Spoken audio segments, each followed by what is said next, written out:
Court's historic order on hate speech, police will have to take suo motu cognizance of hate speech cases. Otherwise, the police will be charged with contempt of court. GEAC approves commercial cultivation of GM mustard, aim to develop hybrid crops, several conditions laid for the same. CCI imposes a fine of 1300 crore rupees on Google. Google was accused of unfair trade practices.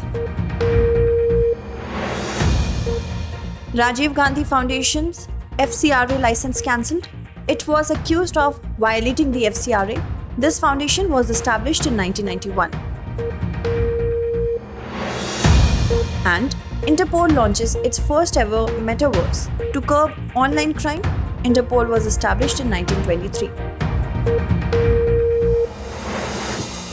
Recently, the Supreme Court has stated in one of its orders that the police should take action against hate speech. In such cases, the court has ordered the police to take suo motu cognizance without waiting for the complaint. The Supreme Court has expressed concerns over the inaction of the police despite the existence of appropriate provisions in the IPC regarding hate speech in India. The Supreme Court made these observations while hearing a petition seeking immediate intervention to stop the growing hatred against the Muslim community in India.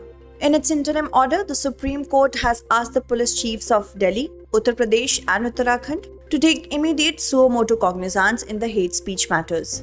According to this order, if the police officer hesitates in any way in taking action, then he will be held guilty of contempt of court. In addition, appropriate action will be taken against the guilty officials. In its order, the court also highlighted the section containing some specific provisions of the IPC. These sections include Section 153A, 153B, 505 and 295A. IPC Section 153A deals with the promotion of enmity between different groups on religious grounds.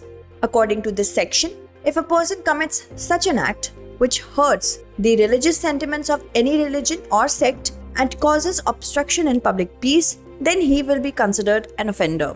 Such offender shall be punished with imprisonment for a term which may extend to 3 years, or with fine, or with both. While action is taken under Section 153B for making a speech or imputation which is prejudicial to national unity, thus acts of enmity and hatred between two groups are punishable under Section 153A and 153B. Section 505 makes it an offence to publish and disseminate material which may cause hatred between different groups. It is worth noting that the offences covered under Section 505 are non-bailable offences in the IPC. At the same time, if any person intentionally and maliciously does any act with intent to hurt the religion or religious sentiments of any section of Indian society or makes any statement in this context, then he/she is considered guilty under Section 295A. Recently, the Union Education Minister Shri Dharmendra Pradhan released the draft NCRF, that is, National Credit Framework. He also urged the people to give their suggestion on the draft NCRF. This framework has been prepared by an 11-member committee headed by Shri Nirmaljit Singh Kalsi. NCRF aims to integrate the academic and professional domains and ensure a flexibility and dynamic process between the two. It also aims to provide options to students to complete their studies from school to higher education, and it will provide the students who have been out of mainstream education, that is, the students who have left their studies due to unprecedented reasons, an easy opportunity to complete their education. NCRF is a guideline framework to be followed by schools, colleges and universities. Under NCRF, a provision has been made to bring schools, colleges and higher educational institutions under the purview of the credit system for the first time. In addition, skill and vocational education are also proposed to be linked through the credit system. At present, only the National Institute of Open Schooling follows the credit system. Actually, credit is the qualification prescribed by a student for completing a particular course. Simply put, it is a way of measuring learning outcomes. Students can digitally deposit this credit in ABC, that is Academic Bank of Credits, and can redeem them as and when required. These scores can be used to complete further studies or take admission in the course of any other field. According to the UGC, higher education credit scores will be valid for 7 years only. The credit scores value will expire at the end of the stipulated time period. Basically, ABC works like a commercial bank.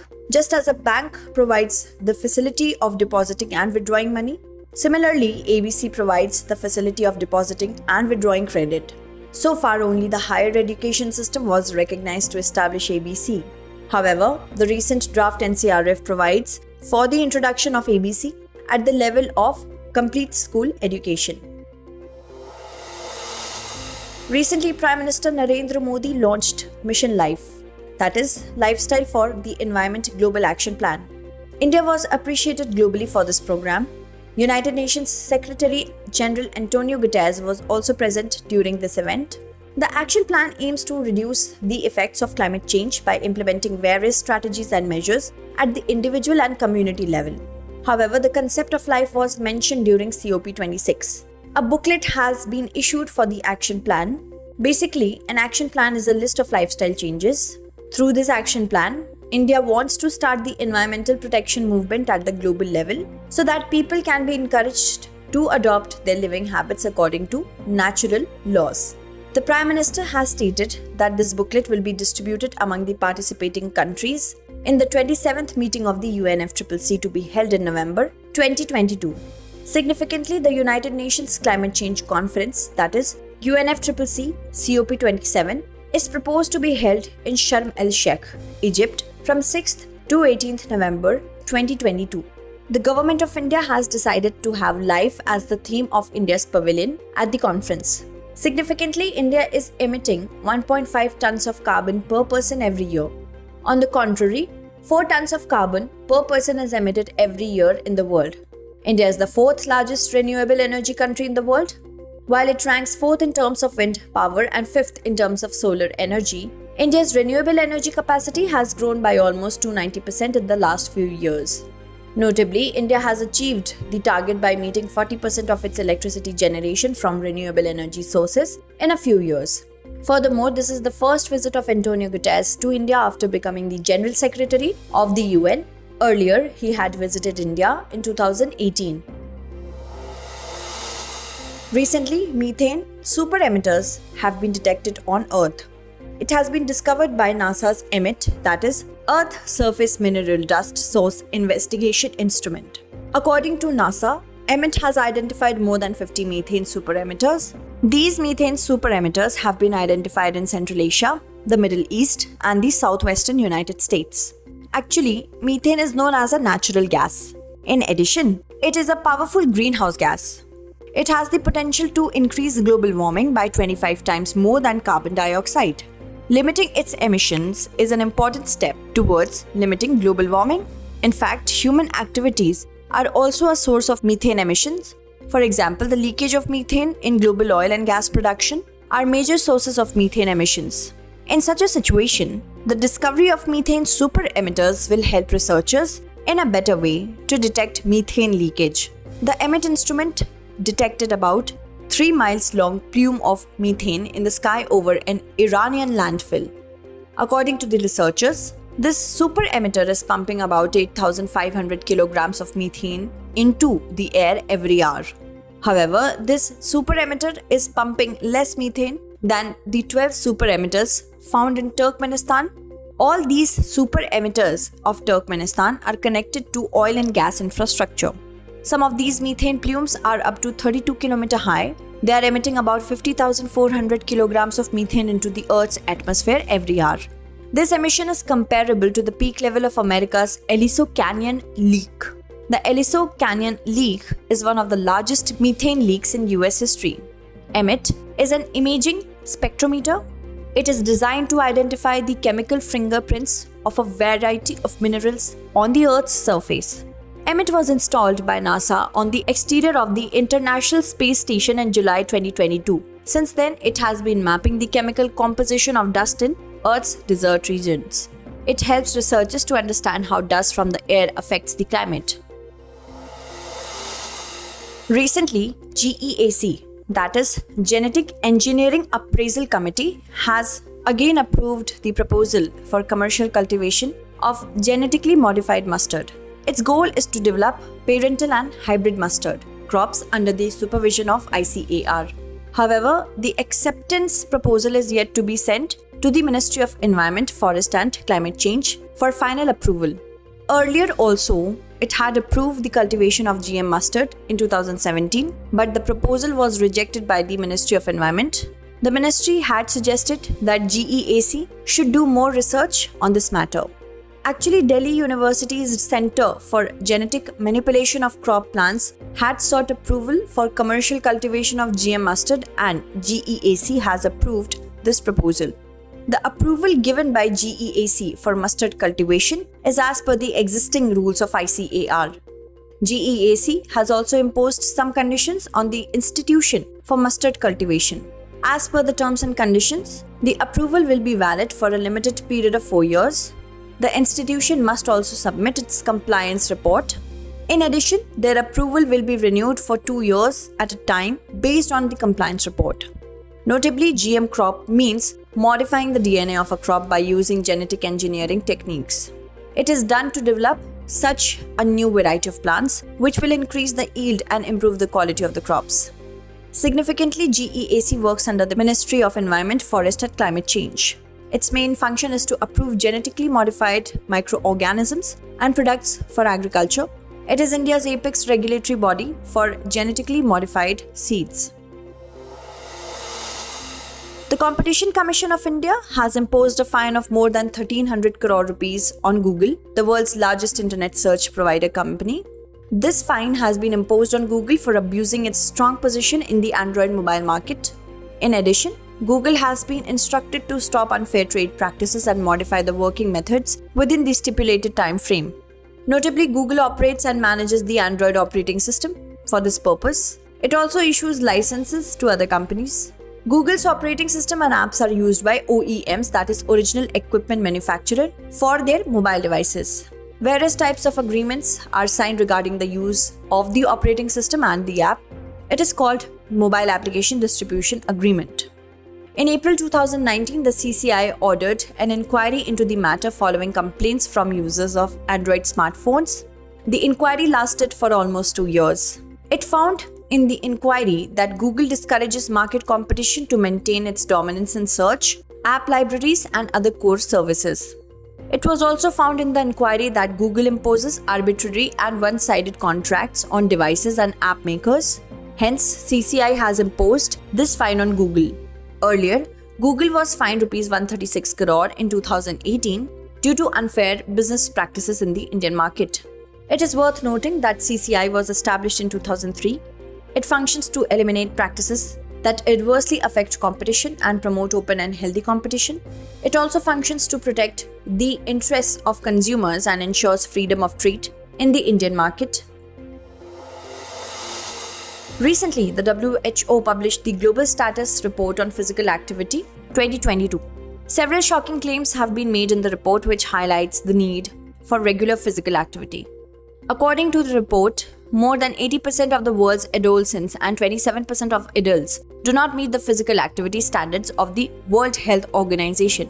The report claims that about 500 million additional people are expected to be affected by non-communicable diseases by 2030 due to these circumstances. About half of the estimated 500 million people may have high blood pressure, while 43% may have depression. It mentions that about 75% of these cases can be found in low and middle-income countries. The WHO states that the global economy may have to suffer a loss of about $27 billion annually due to irresponsible behavior. It also states that out of 194 countries surveyed, less than 50% of the countries have devised a national physical activity policy. Surprisingly, it has been implemented in only 40% of these countries. Some suggestions have also been made in the report to address this policy gap. It includes strengthening government machinery and political leadership, formulation and implementation of physical activity policy, and capacity building.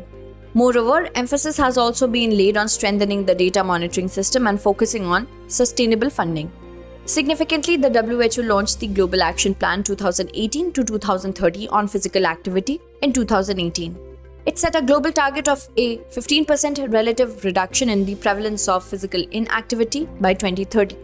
The report says that the policy gaps still exist around the world despite this comprehensive evidence-based list. Furthermore, discrepancies have been noticed in many countries at the level of implementation of the action plan. Recently, Ministry of Home Affairs Amit Shah inaugurated the Hekhand waste-to-energy plant. Electricity will be generated from the waste in this plant. 2,000 metric tons of garbage will be disposed of every day in the plant. In addition, up to 25 megawatt of green energy will be produced in the plant. The plant aims to generate electricity while managing the city's waste. It is the fourth plant in New Delhi to generate electricity from waste. 3 such plants are already functional in New Delhi at Ghazipur landfill sites, Bhalswa landfill sites and Okhla landfill sites. According to data, more than 11,144 tons of waste is generated in New Delhi annually. The Tehakand plant has been built under the PPP model. Significantly, waste-to-energy means obtaining useful energy from waste by using technology. Such technologies include those wastewater treatment processes by which electricity, transportation, fuel, or other energy is produced from a water source. To generate electricity in waste-to-energy, solid waste is converted into steam by burning it in a boiler. This steam is high-pressured and it drives the turbine. The process of burning solid waste on a large scale is called the mass burn system. Significantly, the Government of India has divided its urban development policy into 3 parts. The first part includes the Smart City Mission, e-governance, etc. to modernize the cities, and the second part aims to modernize the infrastructure in the cities by rejuvenating them. In the third part, the cities have to be made clean. Construction of the waste-to-energy plant is being done by Municipal Corporation of Delhi under the Urban Development Policy. Recently, the Ministry of Home Affairs has cancelled the FCRA, that is Foreign Contribution Regulation Act license of RGF, that is Rajiv Gandhi Foundation and Rajiv Gandhi Charitable Trust. The Ministry of Home Affairs has cited the violation of FCRA provisions for revoking the license. Actually, in 2020, these institutions were accused of receiving funds from China. Thereafter, the Ministry of Home Affairs constituted an interministerial committee to investigate the matter. The case of violation of the provisions of the IT Act and Money Laundering Act with reference to the concerned institutions were also to be investigated by the committee. Recently, this committee submitted its report to the central government. The allegations made against these institutions were found to be true. Hence, the license of these institutions has been cancelled. Notably, Rajiv Gandhi Foundation was established in June 1991. The Foreign Contribution Regulation Act was introduced by the Indira Gandhi government during the emergency in 1976. It aims to curb illegal foreign funding. Under FCRA, an NGO must register itself and get a license to raise foreign funds. The license obtained is valid for 5 years only. If any organization is found to be violating the rules of the FCRA Act, then appropriate action is taken against such organization. In addition, the licenses of such organizations are also cancelled. Furthermore, the central government amended the FCRA for regulating foreign funding in 2020. According to the new provisions, it is now mandatory for all NGOs taking foreign donations to open their account in the Delhi branch of the State Bank of India. In addition, the foreign contribution or donation must be received through this account. It is mandatory to spend the donation received for the same purpose as it was received for. Besides, the NGO will also be required to file its annual returns. Let us tell you that Rajiv Gandhi Foundation was established in June 1991. According to the information available on its website, from the year 1991 to the year 2009, this organization has worked in the areas of health, science, development of women and children, etc. Since 2010, this institution is working in the field of education. The Rajiv Gandhi Charitable Trust was formed in the year 2002. This organization works in the backward areas of Uttar Pradesh. Presently, Sonia Gandhi is the president of both the organizations. Recently, Interpol launched its first ever Metaverse. The Metaverse was launched at the 90th General Assembly of Interpol, held in New Delhi. The Interpol Metaverse has been specially designed for worldwide law enforcement purposes. Interpol will allow registered users to take a virtual tour of its secretariat through the Metaverse. Through the Metaverse, a person can also interact with other officers through his or her avatar. In this context, avatar refers to the visual representation of a person. Through the metaverse, a person can also participate in forensic investigation and other police skill training. This facility will be provided through the secure cloud of Interpol, a global police organization. Actually, a steady increase is being witnessed in online crimes in the era of digitization.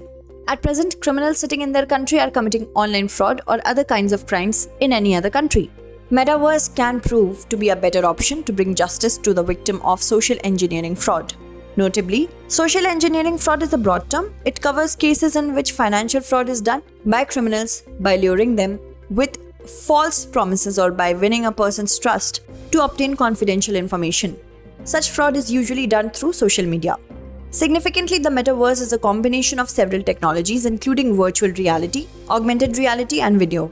In the metaverse, the user experiences living within a digital world, which appears almost like the real world. Thus, the user exists in a virtual world without boundaries in the metaverse. Basically, the metaverse is the next version of the internet focused on social interaction. The term was coined in 1992 by science fiction writer Neil Stephenson. Metaverse technology is commonly used by video game companies. Interpol stands for International Criminal Police Organization. It is an intergovernmental organization and consists of 195 member countries. It facilitates worldwide police cooperation and crime control. It is the largest police organization in the world. It was established in 1923 by 19 countries, and it was established to address the urgent needs to facilitate cooperation between police across borders. Let us now look at the 5 questions based on the bulletin today. Questions for this series are: first question is, consider the following statements with reference to the National Credit Framework, that is NCRF. 1. This framework has been prepared by Nirmaljeet Committee. 2. It aims to integrate academic and business domains. 3. NCRF provides to bring only school education under the purview of the credit system. 4. The credit has to be deposited digitally in the academic bank of credits. Which of the above statement or statements is or are correct? 1 and 3 only, 1, 2 and 4 only, 2, 3 and 4 only, or all of the above. Next question is, consider the following statements with reference to methane super emitters. 1. It has been discovered by NASA's Earth Surface Mineral Dust Source Investigation Instrument, that is EMIT. 2. It has been identified in areas of Central Asia, the Middle East, and the southwestern United States. Which of the above statement or statements is or are correct? 1 only, 2 only, 1 and 2 only, or none of the above. Next question is, consider the following statements. 1. GEAC is India's apex regulatory body for genetically modified seeds. 2. GEAC works under the Ministry of Environment, Forest and Climate Change. 3. GEAC approved the commercial use of GM mustard for the first time in 2017. Which of the above statement or statements is or are incorrect? 1 only, 2 only, 1 and 3 only, or none of the above. Next question is, recently Union Home Minister Amit Shah inaugurated Tehkhand Waste to Energy Plant. This plant is located in which of the following cities? New Delhi, Noida, Gurugram, or none of the above. Last question is, consider the following statements with reference to the Interpol. 1. It was established in 1923 with the cooperation of 19 countries. 2. It works towards police cooperation and crime control around the world. 3. Its 90th meeting was held in Delhi. Which of the above statement or statements is or are correct? 1 only, 1 and 2 only, 1 and 3 only, or all of the above.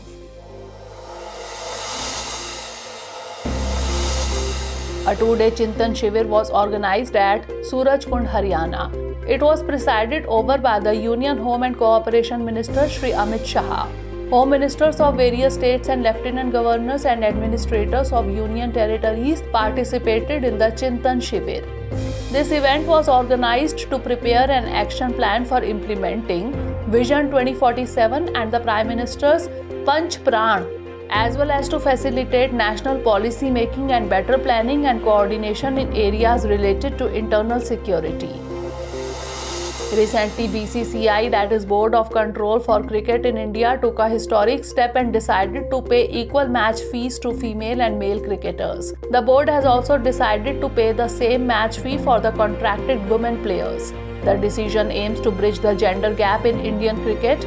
Significantly, New Zealand cricket became the first country in the world to introduce uniform match fees this year. Recently, the Ministry of Agriculture and Farmers Welfare released the third advance estimate of the area and production of various horticulture crops for 2021-22.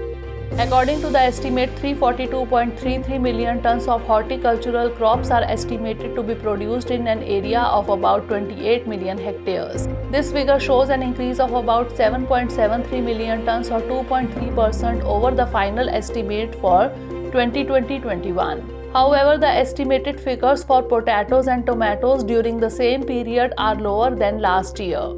Potato production in 2021-22 is estimated to be 53.39 million tons as compared to 56.17 million tons in 2020-21. And tomato production is estimated to be 20.33 million tons as compared to 21.18 million tons during the same period. Recently, the central government has banned the direct use of glyphosate, a weedicide used extensively in agriculture. The government has cited harmful effects on the health of farmers and cattle for imposing the ban. At present, glyphosate and its formulations are widely registered with many companies. At present, it is being used in more than 160 countries, including European countries and the US. In addition, the government has given 3 months' time to the companies to return the certificate. Otherwise, strict action will be taken against them as per the provisions of the Insecticides Act 1968. Recently, the Tata Group and an Airbus company from Spain have decided to manufacture C-295 transport aircraft in India for the Indian Air Force. Notably, these aircraft equipped with electronic warfare systems will be manufactured in India for the first time.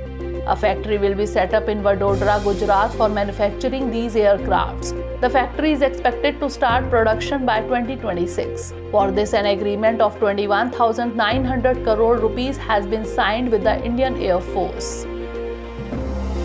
Recently, the Lieutenant Governor of Delhi, V.K. Saxena, inaugurated 4 artificial springs in Neeli Lake of Asola Bhatti Wildlife Sanctuary. He also spoke about developing it into a world-class ecotourism hub. Water will be supplied to the springs from Neeli Lake. This water will be dropped back into Neeli Lake from a height of 100 feet with the help of solar pump. Recently, the National Highways and Infrastructure Development Corporation Limited under the Ministry of Road Transport and Highways has entered into an agreement with NIT Silchar. This agreement has been signed to find practical solutions to the challenges faced in constructing highways in difficult environments. It is worth noting that earlier this institute has tied up with reputed institutes like CSIR, IIT Roorkee, IIT Kanpur and IIT Patna. Recently, 2 beaches in India have been granted International Eco-Label Blue Flag certification. These beaches are Thundi and Kadmat beaches located in Minicoy of Lakshadweep. With their inclusion, the total number of Indian beaches that have come under Blue Flag certification has reached to 12. It is worth noting that Kovalam Beach of Tamil Nadu and Eden Beach of Puducherry were included in this certification in 2021. Thundi is an ancient beach located in Lakshadweep. It is the center of special attraction for tourists, and Kadmat Beach is very popular among cruise tourists coming for water sports. Recently, the bilateral naval exercise SIMBEX between India and Singapore has started. It will be the 29th naval exercise between the two countries. This exercise will start from 26th October and will continue till 30th October. Indian Navy Visakhapatnam is hosting this bilateral exercise. SIMBEX 2022 is being conducted in 2 phases. In the first phase, the sea exercise will be conducted, and in the second phase, the port exercise will be conducted. Significantly, the series of SIMBEX exercises started in 1994. At that time, it was known as the exercise Lion King. Recently, WHO, that is World Health Organization, released the first list of fungal pathogens. It includes 19 fungi causing great harm to public health. According to experts, this list will help in meeting the needs of the R&D sector in the direction of public health.